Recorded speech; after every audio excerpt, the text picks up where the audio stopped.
بسم اللہ الرحمن الرحیم اعوذ باللہ السمیع العلیم وبوجہ الکریم وسلطانہ القدیم من الشیطان اللعین الرجیم بسم اللہ الرحمن الرحیم الحمدللہ رب العالمین والعاقبۃ للمتقین والصلاة والسلام علی آلہ الطیبین الطاہرین المعصومین المظلومین اما بعد فقال الصادق علیہ السلام لکل شیء ثواب الا الدمعۃ فینا صلوات پڑھیں صلی علی محمد وآل محمد۔ آج کا ہمارا موضوع مجلس کی محفل کی اہمیت و افادیت۔ آپ کی خدمت میں عرض کیا تھا کہ جب تک ہمیں مجلس اور محفل یہاں بیٹھنے کی اہمیت کا نہیں پتہ چلے گا اس وقت تک ہم اس کے ثواب کو درک نہیں کر سکتے۔ اسی حوالے سے حضرت امام صادق علیہ السلام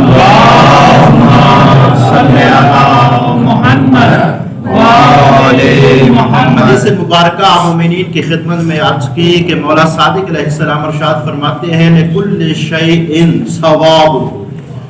لکل شیء ثواب، ہر شے کا کوئی نہ کوئی ثواب معین ہے، ہر شے کا کوئی نہ کوئی ثواب معین ہے الا الدمعۃ فینا، لیکن جو ہمارے ذکر میں آ کر بیٹھتا ہے، ہماری مجلس میں آ کر بیٹھتا ہے اور آنسو بہاتا ہے، ہمارے ذکر پر خوش ہوتا ہے اور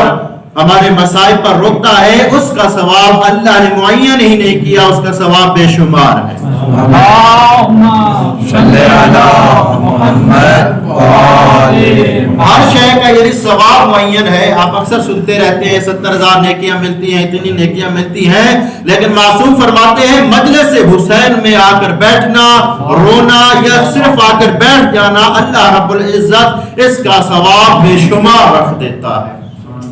اور مولا علی رضا علیہ السلام ارشاد فرماتے ہیں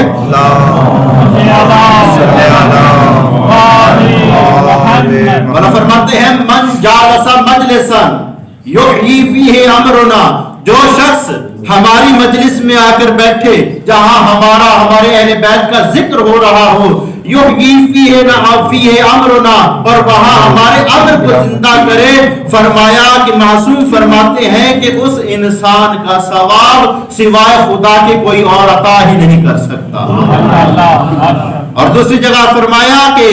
یحیی فیہ امرنا، جو شخص مجلس میں آ کر بیٹھے اور ہمارے جو امر ہے اس کو زندہ کرے، فرمایا لم یمت قلبہ، اللہ رب العزت اس کے دل کو اس وقت مردہ نہیں کرے گا یوم تموت القلوب، جس دن ہر انسان کا دل مردہ ہو چکا ہوگا،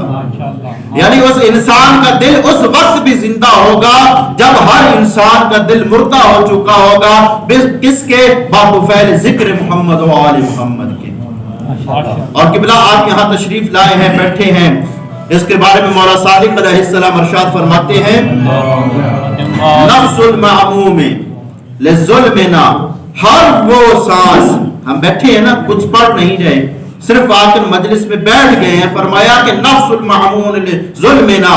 ہماری مجلس میں آ کر بیٹھنا، جہاں ہمارے اوپر جو ظلم ہوئے تھے جو شخص بیان کر رہا ہو اس مجلس میں آ کر بیٹھنا، فرمایا کہ تسبیح اللہ اسے اپنی تسبیح میں شمار کرتا۔ ماشاءاللہ، الحمدللہ۔ صرف آپ آ کر یہاں پہ بیٹھے ہیں، مجلس کی افادیت و اہمیت دیکھیے کہ آپ کا یہاں پہ بیٹھنا اور نفس المعموم یعنی ذکر محمد و آل محمد، اور خصوصاً ان کے مسائل پر جو آپ سانس لیتے ہیں، غم کا سانس لیتے ہیں، آپ کہتے ہیں آہ، تو اس طرح فرمایا کہ جو شخص یہ آہ کرتا ہے، نفس معموم لیتا ہے، اللہ اسے اپنی تسبیح میں شمار فرماتا ہے۔